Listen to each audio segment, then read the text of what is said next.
जी मिसबा भाई, मेरा आपसे अगला सवाल ये है कि अपने वालदैन के लिए, माँ बाप के लिए तो सारी औलाद ही लाडली होती है, लेकिन कारी साहब सबसे ज्यादा प्यार किससे करते थे? बेटी से करते थे या आप भाइयों में से किसी एक के साथ? मिसबा भाई, मेरा आपसे अगला सवाल ये है कि जैसा कि भाई भी साथ जाते रहे वालिद साहब के उधर प्रोग्राम में, तो वो जब कोई उनको मतलब के कोई दावत वगैरह देते थे माइक के ऊपर, बंदा कह ही देता है कि यार ये हमारे बुजुर्ग आलमे दीन, तो बुजुर्गों के नाम पे वो बड़ा गुस्सा करते थे, तो इसकी कोई ख़ास वजह है? ख़ास वजह तो इतनी नहीं है, बस सिर्फ ये होता था कि मैंने अब्बा जी से एक दफ़ा कहा कि अब्बा जी, जब हाफ़िज़ अब्दुल यज़दानी साहब रहमतुल्लाह अलैह, आपने वो वीडियो क्लिप देखा होगा, यज़दानी साहब ने कहा आज तो काबे दे इमाम ही लग रहे हो, तो बुज़ुर्ग कहा तो कहने लगे नहीं नहीं, एक काका मन्ना है, अल्लाह गरीब के रहमत करे। यज़दानी साहब रहमतुल्लाह अलैह ने ये कहा, तो अब्बा जी रहमतुल्लाह अलैह कहते थे कि मैं बूढ़ा, जब मुझे लोग कहते हैं ना तो मुझे ऐसा लगता है कि मैं बूढ़ा हो गया हूँ, तो जो है वो इसलिए मैं कहता हूँ नहीं नहीं मैं बूढ़ा नहीं हूँ। तो ये एक उनका वो था कि मैं बूढ़ा जो है, वो लोग कहेंगे कि बूढ़ा है, अब इससे जो है तकरीर नहीं होती। लेकिन वो माशाल्लाह ये अभी लास्ट में भाई भी साथ में जो थे, खाई ठाड़ में प्रोग्राम हुआ है, उनको कोई तकरीर मैंने अपनी ज़िंदगी में ऐसी नहीं देखी जो 1.25 घंटे से कम हो। तो अल्हम्दुलिल्लाह इतना तो नौजवान खतीब भी तकरीर नहीं करता, तो उन्होंने माशाल्लाह 1.25 घंटा 1.5 घंटा प्लस की 1 घंटे तो जाके तो वो समझो उनका पहला गेयर लगता था। यहाँ एक कई दफ़ा ऐसा हुआ है कि बाहर से तकरीर करके 2 जगह दरस करके 2-2 घंटे, घंटा 1.5 घंटा तकरीर करके बाहर से आते थे, और आके यहाँ आगे जो है सूरह यूसुफ बहुत ज़्यादा, यहाँ हमारी मस्जिद में, जामा मस्जिद मोहम्मदी अहले हदीस में, यहाँ जो है शेख कॉलोनी में अब्बा जी का रात को सूरह यूसुफ होती थी, और सूरह यूसुफ जो है 2-3 घंटे तकरीर करके आ गए, सफ़र करके आ गए, फिर रात को 3 से 5 घंटे तक जो है वो सूरह यूसुफ होती थी, तो वो इस तरह बोलते थे। जी मिसबा भाई, मेरा इसी के मुतल्लिक़ ही अगला सवाल ये है कि जब हमारे ये लाहौर का वाक़या है कि लाहौर में कारी साहब तकरीर करने लगे, तो स्टेज सेक्रेटरी ने दावत दी जी हमारे बुज़ुर्ग आलमे दीन, तो किसी ने दरमियान में नारा भी लगा दिया, तो कारी साहब फुल गर्म आवाज़ में उसे कहने लगे तू बुजुर्ग, तेरा बाप बुजुर्ग, इस वजह से वो गुस्सा करते थे। क्या घर में भी कारी साहब खुश अखलाक, खुश तभी इंसान थे या गुस्से वाले थे? गुस्सा इतना नहीं करते थे कभी। कोई जो है वो, जैसे सफ़रों से आपको इल्म है कि मेरे वालिद मोहतरम तकरीबन 40 साल तक अगर लगाएं, ये जो प्रोग्रामों में जाते थे, 40 साल तक रात को नहीं सोए। इतनी ज़्यादा तबलीग से और इतनी ज़्यादा जो है वो लगन थी कि मैं तकरीरें करूं, मुझे लोग सुने। और यहाँ हम सरगोदे में रहते थे, वहाँ का एक वाक़या है कि अल्लाह पाक गरीब के रहमत करे, मुल्ला अब्दुल अज़ीज़ साहब वहाँ मस्जिद के मुतवल्ली होते थे सरगोदे में, तो वहाँ जो है ना शियों की इमाम बारगाह साथ में जो है वो बिल्कुल गली के साथ ही है, तो हम उधर से जो है ना ऊपर से वो देखा करते थे, तो बिल्कुल ऐसे दीवार जो है ना सामने रोड का ही थोड़ा सा फासला था। तो अब्बा जी रहमतुल्लाह अलैह के ऊपर वहाँ पाबंदियाँ बहुत लगती थी, क्योंकि शियों के ख़िलाफ़, और जो है वहाँ ख़त्म नबूवत की तारीख़ में भी वहाँ बहुत सारे देवबंद उलमा, जैसे अपना अताउल्लाह बंदियालवी साहब जो है उन्होंने भी क्लिप भी भेजा, अल्लाह ताला उनकी उम्र दराज फरमाए। और बहुत सारे उलमा जो है वो उनके, क्योंकि शेखुल कुरान शेख ग़ुलामुल्लाह ख़ान से तफसीर पढ़ी अब्बा जी ने, और शेख अमीन साहब रावलपिंडी में उनके पास जो है वो हदीस पढ़ी अब्बा जी ने।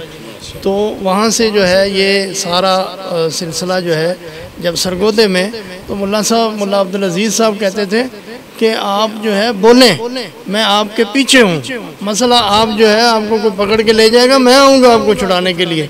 उनका बेटा, उन्होंने अपने बेटे का नाम अब्दुल हफीज़ रखा हुआ था, वो MA बनता था, MNA बनता था, MNA बनता था, और वो बिल्कुल ऐसे खड़े होते थे पीछे के, जो है ना जैसे अब्बा जी ने तकरीर की है तो कोई जो है वो हो गया, ज़िला बंदी हो गई, ज़ुबान बंदी हो गई, वहाँ इस तरह होता था।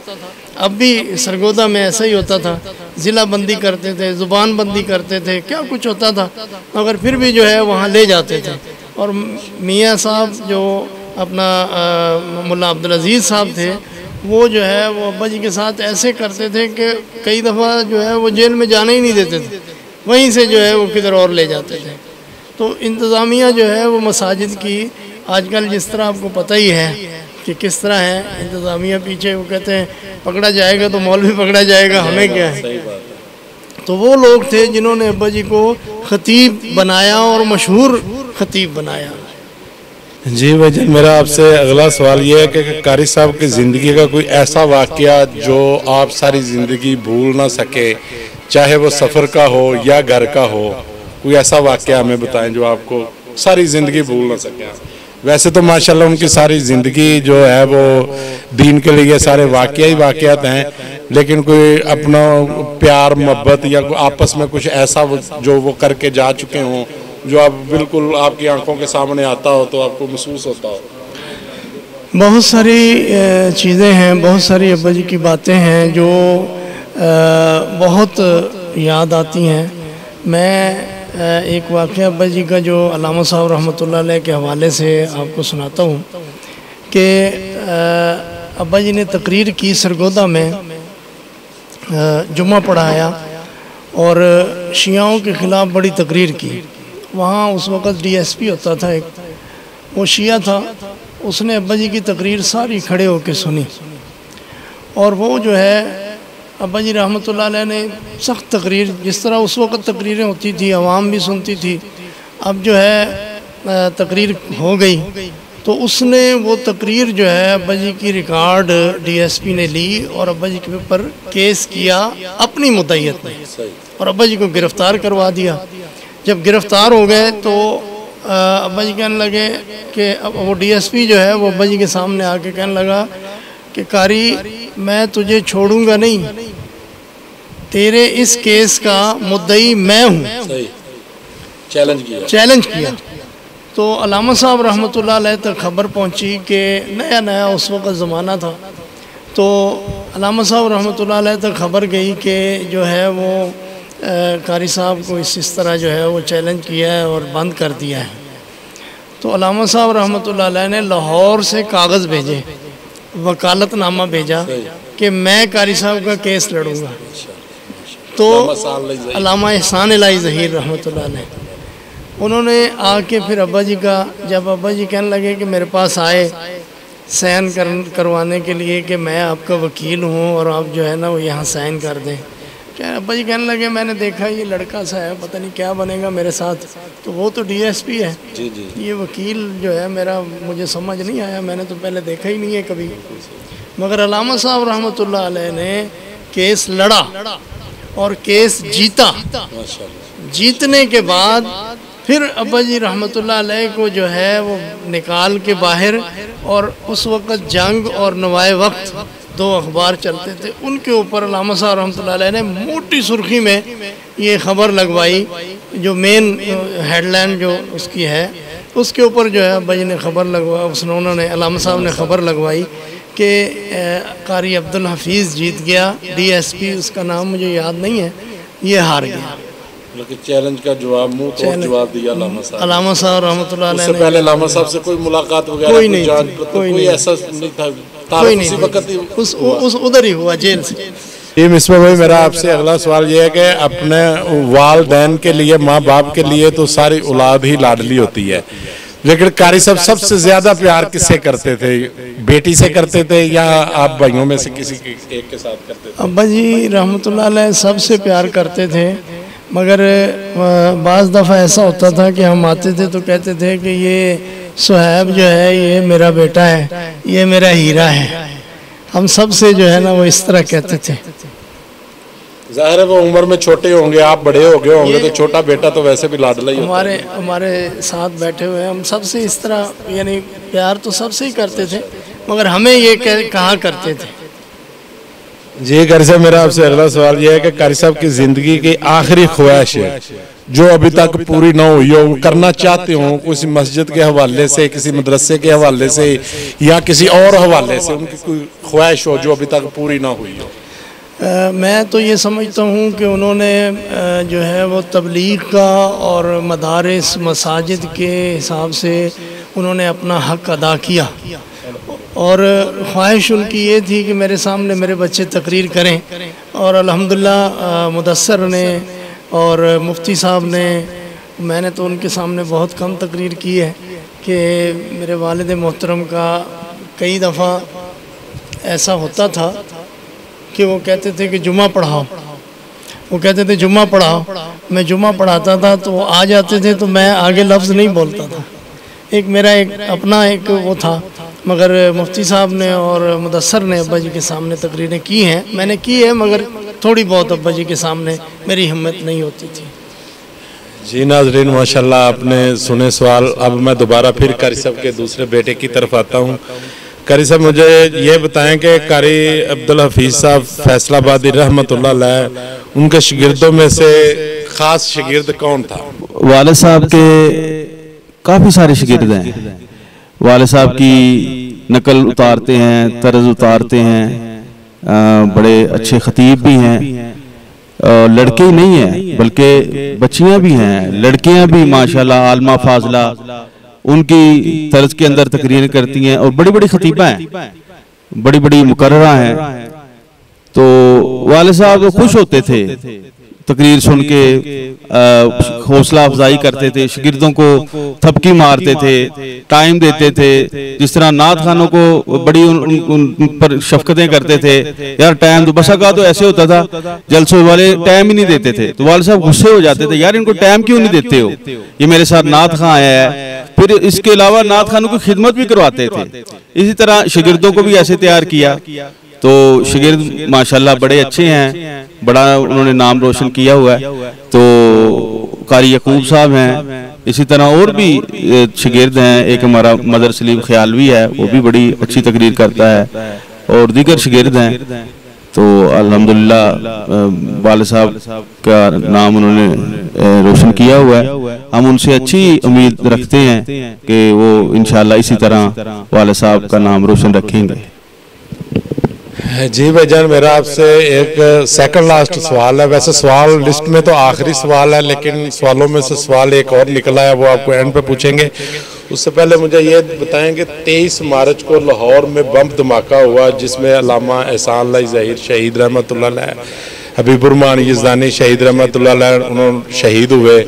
तो कारी अब्दुल हफीज़ साहब फैसलाबादी पंडाल के अंदर मौजूद थे उस वक्त, तो उस बारे में कोई वाक़या उन्होंने अपनी तकरीर में भी सुनाया है। हबीबुर्रहमान यज़दानी शहीद रहमतुल्लाह अलैह के बारे में अंतरियाँ बाहर आ गई, तो इस बारे में कोई थोड़ी सी आप लबशाही फरमा दें जो उन्होंने आपको अच्छे तरीके से बताया होगा। जी, वालिद मोहतरम रहमतुल्लाह अलैह बताते थे कि किला लक्ष्मण सिंह की जो प्रोग्राम था, जिसके अंदर हजरत अल्लामा एहसान इलाही ज़हीर शहीद रहमतुल्लाह अलैह शहीद हुए, हजरत यज़दानी साहब शहीद हुए। तो यज़दानी साहब ने तकरीर की, तो मैंने भी तकरीर करनी थी। तो अल्लामा साहब ने कहा, कारी साहब आपने मेरे बाद तकरीर करनी है, मेरी तबीयत नहीं ठीक है, मुझे कुछ बुखार है, थकावट है, मुसलसल प्रोग्राम कर करके मेरी तबीयत कुछ नासाज है, तो मैं आपने मेरे बाद तकरीर करनी है। तो अब्बाई ने कहा ठीक है अल्लामा साहब, मैं आपके बाद तकरीर कर लूँगा। तो वालिद साहब कहते हैं कि मैं सिर्फ स्टेज से उठा हूँ, चाय पीने के लिए मैं बाहर आया हूँ, एक दोस्त मुझे बाहर लेकर आया, कहने लगा जी कारी साहब आप तुम चाह पी लो, जरा तुम्हारी तबीयत ठीक हो जाएगी, तुम बयान करना है।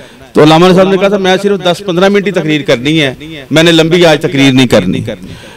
तो कहने लगे मैं वो मुझे दोस्त लेकर बाहर आए हैं, एक होटल पर बैठे हैं, हम चाय पी रहे हैं, तो चाय थोड़ी सी पी है तो धमाका हो गया, धमाके की आवाज आई है, हम भागकर अंदर आए हैं, तो जख्मी हुए पड़े थे। तो हजरत यज़दानी शहीद रहमतुल्लाह अलैह काफी जख्मी हुए, शहीद भी हुए।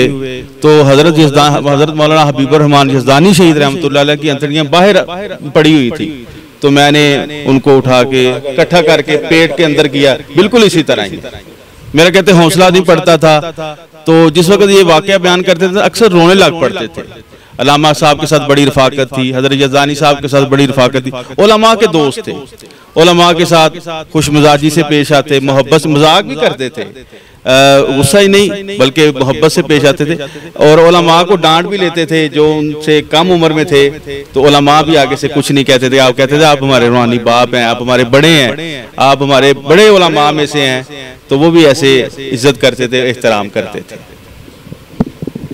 जी नाजरीन, माशाल्लाह हमारा सवालों का सिलसिला तो एक दफ़ा ख़त्म हुआ, लेकिन मैं सवालों में से एक सवाल जो सोशल मीडिया पर काफ़ी ज़्यादा वायरल है और गर्दिश कर रहा है वो है जान नशीनी के हवाले से। नाम तो मैं किसी का नहीं लूंगा, लेकिन किसी ने कहा जी कारी साहब मुझे अपनी पगड़ी दे गए, किसी ने कहा रुमाल दे गए। अगर मैं कहूँगा जी मुझे टोपी दे गए तो इसका मतलब ये तो नहीं कि मैं भी जान नशीन बनूंगा। लेकिन मेरा कारी साहब के बेटे, तीनों बेटे इस वक्त मेरे साथ मौजूद है। चौथा बेटा उनका कराची में है, उनको भी हमने कोशिश की लेने की, लेकिन वो हमारे नहीं आ सके, प्रोग्राम पे चला निकल चुका था। तो तीन बेटों की मौजूदगी में ये जो भी फैसला है इनका हतमी है। तो मेरा इनसे सवाल है कि क्या कारी साहब अपनी जिंदगी में किसी को ये पगड़ी या कोई टोपी या तस्बीह या जानमाल कोई ऐसी चीज दे के गए हैं कि जो वो जाहिर करती हो कि ये जानशीन है? मैंने ना जी जनाजे के मौके के ऊपर भी ये ऐलान किया था कि अब्बा जी की ये ख्वाहिश थी कि मेरे बच्चे तगड़े खतीब बने, जबरदस्त खतीब बने, और उनकी जिंदगी के अंदर वो देखना भी चाहते थे और देख भी लिया उन्होंने अल्हम्दुलिल्लाह। हमसे उनकी मौजूदगी में तकरीर होती नहीं थी। अल्हम्दुलिल्लाह हम आलम दीन हैं, फारग हैं, मदारस से सनद याफ्ता हैं, वालिद मोहतरम ने हमें पढ़ाया है, बड़ी मेहनत की हम पर। तो वालिद मोहतरम की मौजूदगी में हमसे तकरीर होती नहीं थी। तो इंशाअल्लाह बाकी ये बात रह गई कि कारी साहब ने किसी अपने शागिर्द को पगड़ी दे दी है, टोपी दे दी है, जी रुमाल दे दिया है, या जानशीनी का कह दिया था, या रुमाल बना दिया तू मेरे बाद मेरा खलीफा है। इस तरह की बातों के अंदर कोई सदाकत नहीं है। कारी साहब ने किसी को ना कोई पगड़ी दी है, ना कोई रुमाल बांधा है, ना कोई तस्बीह दी है, ना कोई जानमाज दिया है। इस तरह की सारी अफवाहें हैं, इस तरह की अफवाहें नहीं फैलानी चाहिए।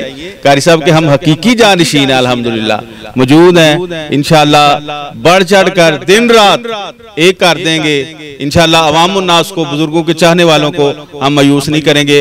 हमें आपके प्यार की जरूरत है, मोहब्बत की जरूरत है। अल्लाह तबारक व तआला आपको बरकतों से नवाजे। तो इंशाल्लाह ये हमारा इंटरव्यू 3 किस्तों में चलेगा। ये पहली किस्त इंशाल्लाह 1-2 दिन बाद आ जाएगी हमारे YouTube चैनल SNCD सेंटर पर। उसके बाद दूसरी किस्त नशर होगी, उसके बाद ये तीसरी किस्त नशर होगी। अस्सलाम वालेकुम वरहमतुल्लाहि वबरकातुहू। आखिरी सवाल ये है कि ये अब अगला जुमा रमज़ान का जो है ये अल-विदाई जुमा है, तो इसके बारे में ये इसी मस्जिद में जिस जगह पे कारी साहब जुमा पढ़ाते थे, अल्लाह पाक उनको जन्नतुल फिरदौस में आला मुकाम अता फरमाए, उनकी वाइफ को, आपकी वालदा को भी।